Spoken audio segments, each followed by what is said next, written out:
9 अगस्त 1942 को आज के ही दिन भारत छोड़ो आंदोलन की शुरुआत हुई थी। आज के ही दिन महात्मा गांधी ने करो या मरो का नारा दिया था। इस दिन को तब से लेके आज तक अगस्त क्रांति के रूप में पूरे देश में मनाया जाता है और आजादी के बाद से इस दिन का महत्व और अधिक बढ़ गया था। आज उधम सिंह नगर जिले के किच्छा क्षेत्र में नारायणपुर तिराहे पर स्वतंत्रता संग्राम सेनानी स्मारक जो था, वहां पे एक विशाल कार्यक्रम का आयोजन किया गया था। यहाँ पे बड़ी संख्या में फ्रीडम फाइटर जो उत्तराधिकारी हैं उनके वो पहुंचे हुए थे और उन्होंने यहाँ पहुंचकर इस कार्यक्रम में हिस्सा लिया। मैं अपने कैमरामैन से कहूंगा कि इस स्मारक को दिखाएं। ये स्मारक जो है देश की आजादी में अपना योगदान निभाने वाले जो फ्रीडम फाइटर थे उनकी याद में बनाया गया था। इस स्मारक के चारों तरफ आप दीवारों पे जब देखेंगे तो उन फ्रीडम फाइटरों के नाम लिखे हैं जिन्होंने देश की आजादी में अपना अलग अलग योगदान दिया और अलग अलग आंदोलनों में शामिल होकर देश को आजाद कराने में अपनी अहम भूमिका निभाई। आप देख सकते हैं ये पट्टियां हैं और पट्टियों पर जिस तरह से नाम है, आपकी निगाहें जहां तक जाएंगी वहां तक आपको सिर्फ नाम ही नाम दिखाई देंगे। ये नाम है उन मां भारती के सपूतों के जिन्होंने देश की आजादी में अपना अहम योगदान निभाया और इन्हीं के कारण आज देश को आजादी मिल पाई। चलिए हम बातचीत करेंगे उधम सिंह नगर जिले के फ्रीडम फाइटरों के उत्तराधिकारियों से और उनसे जानेंगे कि देश की आजादी में उनके पूर्वजों ने जो योगदान निभाया है उसको लेकर वो क्या कहना चाहते हैं और अगस्त क्रांति जो कि 9 अगस्त को हर साल मनाई जाती है उसको लेकर वो क्या सोचते हैं। चलिए इस कार्यक्रम के जो आयोजक हैं विधायक राजेश शुक्ला एवं फ्रीडम फाइटर के उत्तराधिकारी हैं उनसे बातचीत करेंगे और जानेंगे उनका क्या कहना है और इस तरह के जो कार्यक्रम किए जाते हैं इसका उद्देश्य क्या होता है। राजेश जी ये बताइए कि आज 9 अगस्त के अवसर पर आप लोगों की तरफ से हर वर्ष जो है एक कार्यक्रम यहाँ किया जाता है, क्या कहना चाहेंगे इसको लेकर आप? देखिए, आज़ादी की लड़ाई तो 1857 में शुरू हो गई थी, लेकिन 8 अगस्त 1942 को जब बैठक में तय हुआ कि 9 अगस्त से हम लोग अगस्त क्रांति करेंगे, जब महात्मा गांधी ने कहा करो या मरो, डू और डाई, उसका एक बड़ा व्यापक असर देश पे हुआ था और उस समय के युवा बच्चे सभी उतर आए थे आंदोलन में, स्कूलों को छोड़ करके भी। तो उसी परिणति में 9 अगस्त को हम लोगों ने यहाँ भी, चूंकि सेनानी क्षेत्र है और आज़ादी के बाद यहाँ पंडित गोविंद बल्लभ पंत जी के प्रयास से बड़ी संख्या में यहाँ सेनानी बसाए गए। मेरे पूज्य पिताजी और उस समय के जितने सेनानी थे उनके प्रयासों से ये तराई बसी, तो उन सब के नाम मैंने अंकित किए हैं इस शिलालेख पर। और एक बढ़िया कीर्ति स्तंभ यहाँ, मैंने जब विधायक था तो मैंने इसका निर्माण कराया अपनी सरकार के सहयोग से और अपनी विधायक निधि से। और आज मुझे खुशी है कि हर वर्ष यहाँ बड़ी संख्या में सेनानी परिवार जुटते हैं, क्षेत्र के और लोग जुटते हैं और हम सब अपने उन सेनानियों को, शहीदों को याद भी करते हैं, उनका नमन भी करते हैं, उन्हें श्रद्धांजलि भी देते हैं और ये प्रण भी करते हैं कि भारत माँ जो इतनी बड़ी कुर्बानियों के बाद आज़ाद हुई, इसको सशक्त बनाने का काम, इसको अपने पैरों पर खड़ा करके विश्व का गुरु बनने की ताकत इसके जो संतानों के रूप में हम देंगे। और हम सब सेनानी उत्तराधिकारी और जितने भी जो पीढ़ी है, ये सब पीढ़ी इस राष्ट्र को विश्व गुरु बनाने के लिए काम करेगी, राष्ट्र को सशक्त बनाने के लिए काम करेगी। इस संकल्प भी हम आज के दिन यहाँ लेते हैं। आज 9 अगस्त के अवसर पर अगस्त क्रांति का कार्यक्रम आप लोगों ने आयोजित किया था, क्या संदेश दिया युवाओं को? देखिए, आज हमारे माननीय यहाँ के मुख्य अतिथि हमारे सीडीओ भी यहाँ आए थे और सबने इस कार्यक्रम को न केवल सराहा बल्कि सबका ये मैसेज था कि इस तरह के कार्यक्रम जो हमारी वर्तमान पीढ़ी है और जो भावी पीढ़ियां हैं उन्हें ये याद दिलाती हैं कि ये देश गुलाम था और इस देश को कितनी बड़ी कीमत देकर, कितनी कुर्बानियां देकर इसे आजाद कराया गया। अब इसको आगे बढ़ाने की जिम्मेदारी हमारी है और ये तब होगा जब देश का संग्राम धर्म और जाति से ऊपर उठ के लड़ा गया। कोई किसी धर्म का हो, किसी जाति का हो, लोगों में एक ही भावना था कि हम भारत माँ के बेटे हैं और हमारी जिम्मेदारी है हम भारत माँ को की गुलामी की बेड़ियां तोड़ेंगे। उसी तरीके से जो अब पीढ़ी है इसकी जिम्मेदारी है कि हम जाति और धर्म में न बट करके पूरे भारत की संतान के रूप में इस राष्ट्र को विश्व गुरु बनाने और सशक्त राष्ट्र बनाने के लिए काम करें। ये प्रेरणा हमने आज के दिन यहाँ लोगों को दी। चलिए हमारे साथ बातचीत करने के लिए फ्रीडम फाइटर परिवार के कुछ उत्तराधिकारी और मौजूद हैं, उन लोगों से भी बातचीत करेंगे और जानेंगे कि अगस्त क्रांति को किस तरह से देखते हैं और हर साल जिस तरह से यहाँ कार्यक्रम होता है वो लोग भी यहाँ पे आते हैं, क्या कहना चाहेंगे इस कार्यक्रम को लेके। सर क्या नाम है आपका? मेरा नाम नवल किशोर तिवारी है।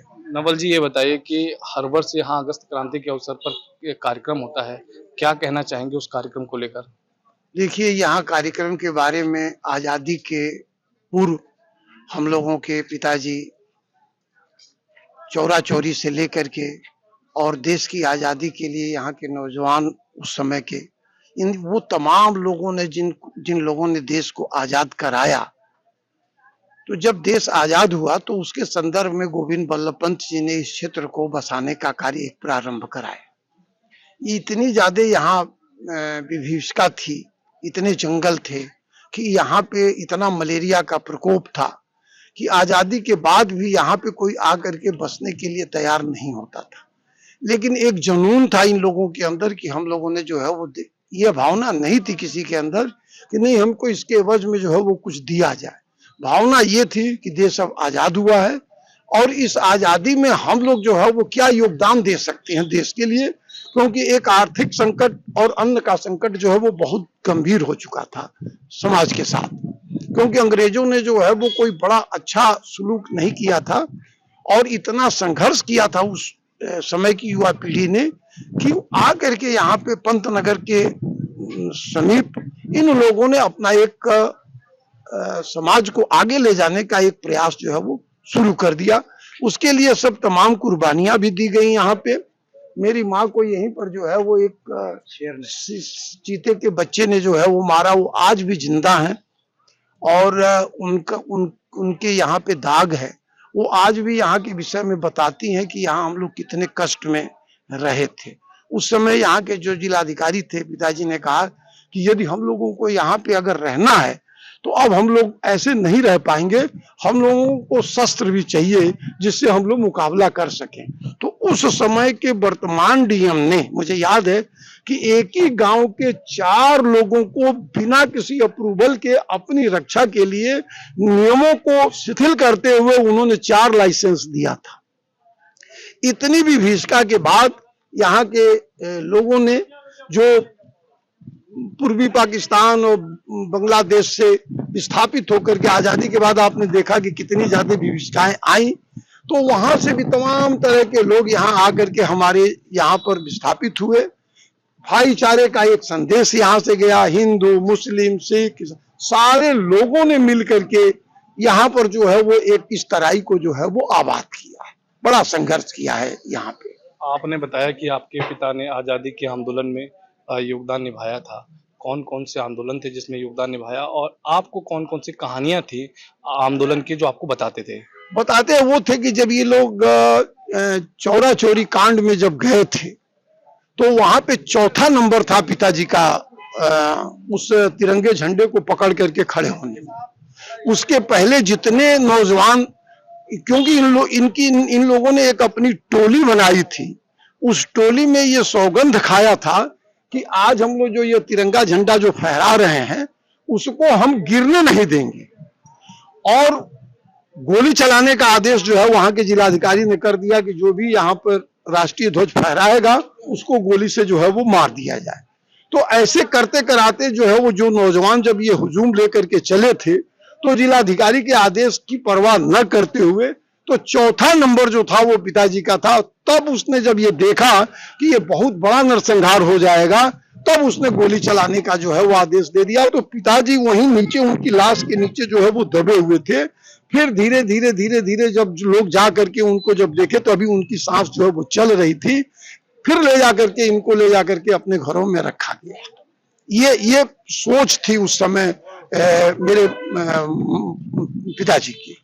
क्या संदेश देना चाहते हैं आज की युवा पीढ़ी को? हम अब ये देना चाहते हैं कि उनके विचारों को हम तभी क्रियान्वित कर सकते हैं जब हम सारे के सारे लोग ये सोच करके चले कि हमें इन सारी चीजों से ऊपर उठ करके इस देश के विकास के लिए नौजवानों को, किसानों को, मजदूरों को, सारे लोग एक साथ एकजुट होकर के इस देश में अपना योगदान दें। आपने सुना कि फ्रीडम फाइटर के जो उत्तराधिकारी हैं उन्होंने कहा कि आज देश को एक साथ होकर एकजुट होकर काम करने की जरूरत है, तभी ये देश आगे होगा। चलिए कुछ और फ्रीडम फाइटर के उत्तराधिकारी हैं, उन लोगों से भी बातचीत कर लेते हैं और जानेंगे उनका क्या कहना है। क्या नाम है आपका? रविकांत वर्मा। रविकांत जी, ये बताइए कि आपके परिवार में कौन फ्रीडम फाइटर था? मेरे पिताजी थे। क्या नाम था उनका? स्वर्गीय श्री मदन मोहन वर्मा। ये बताइए कि उन्होंने कौन कौन से आंदोलनों में भाग लिया था, क्या कहना चाहेंगे उनके लिए? वो तो बचपन से ही स्वतंत्रता के आंदोलन में कूद पड़े थे, जेल भी गए, मार भी खाई, सब कुछ किया उन लोगों ने, और देश की आज़ादी के लिए सर्वस्व न्यौछावर भी किया, और उसी का परिणाम है कि आज हम लोग आज़ाद हुए हैं। आपके पिताजी जब जीवित थे तो आप लोगों को आज़ादी से जुड़े आंदोलन के किस्से सुनाते होंगे।